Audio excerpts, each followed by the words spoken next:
allons faire un bilan de notre concours, le concours qui a été lancé, auquel vous avez participé, Défends ta démocratie, parce que le concours poursuivait un but.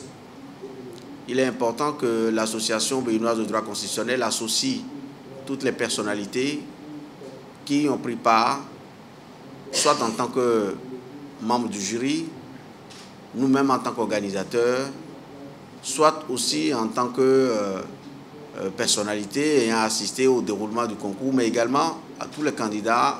Nous souhaitons inclure tous les candidats dans ce regard critique que nous allons porter sur le concours. Le concours poursuivait un objectif, c'est celui de rapprocher davantage la Constitution, la démocratie, le pluralisme, la séparation des pouvoirs, de rapprocher ces grandes notions, l'état de droit, de nos compatriotes. Beaucoup les défendent sans savoir vraiment à quoi ça renvoie.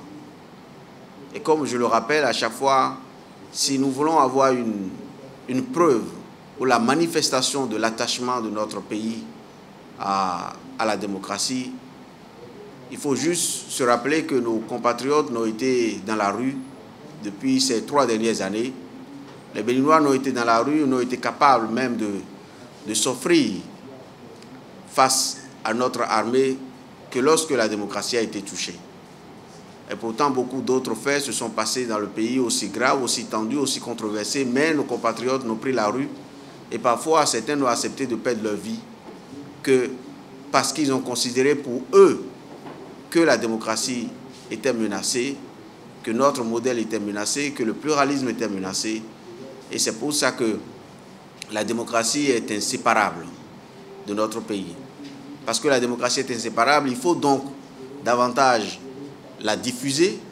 Il faut faire en sorte que ceux qui la défendent soient encore plus nombreux, que les années qui passent voient s'agrandir le cercle des défenseurs de la démocratie, des droits de l'homme et de l'état de droit. C'était l'objectif de ce concours. Et de permettre par ce concours et par le talent oratoire des jeunes qui y prenaient part, de réveiller d'autres encore, de semer dans leur cœur cette passion que nous avons tous pour la démocratie et pour les droits de l'homme. Est-ce que nous y sommes parvenus à la fin? Seule l'association dans ses bureaux ne peut y répondre. On ne peut pas dire qu'avec le concours, nous avons atteint tous les objectifs. Sans doute, nous avons amplifié quelque chose, mais avons-nous atteint tous les cœurs? Avons-nous atteint toutes les cibles que nous visions? C'est pour ça que nous sommes là, pour que chacun voit la façon dont le concours a été organisé, non plus seulement dans sa finalité, mais aussi dans ses modalités, dans son organisation, et qui mieux que les candidats qui y ont pris part et les membres du jury qui les ont jugés, qui mieux qu'eux seraient capables de revenir un peu sur les insuffisances, les limites, les échecs, les succès et comment rebondir, comment faire en sorte que ce concours devienne non seulement un concours régulier, mais surtout que ce concours ne concerne plus seulement les quelques intellectuels que nous sommes, les cadres, les jeunes universitaires, les jeunes étudiants, que ce concours sorte un peu du rang classique des Akawé, comme on dit, et que ce concours intéresse également ceux qui sont dehors, qui nous disent, ceux qui sont en dehors du cercle des intellectuels, nos compatriotes, qui se battent, et d'ailleurs parfois qui se battent beaucoup plus que vous et moi, et que eux aussi donnent leur vision, leur conception de comment ils voient la gouvernance du pays, comment ils voient la démocratie, ce qu'ils pensent qu'on peut améliorer.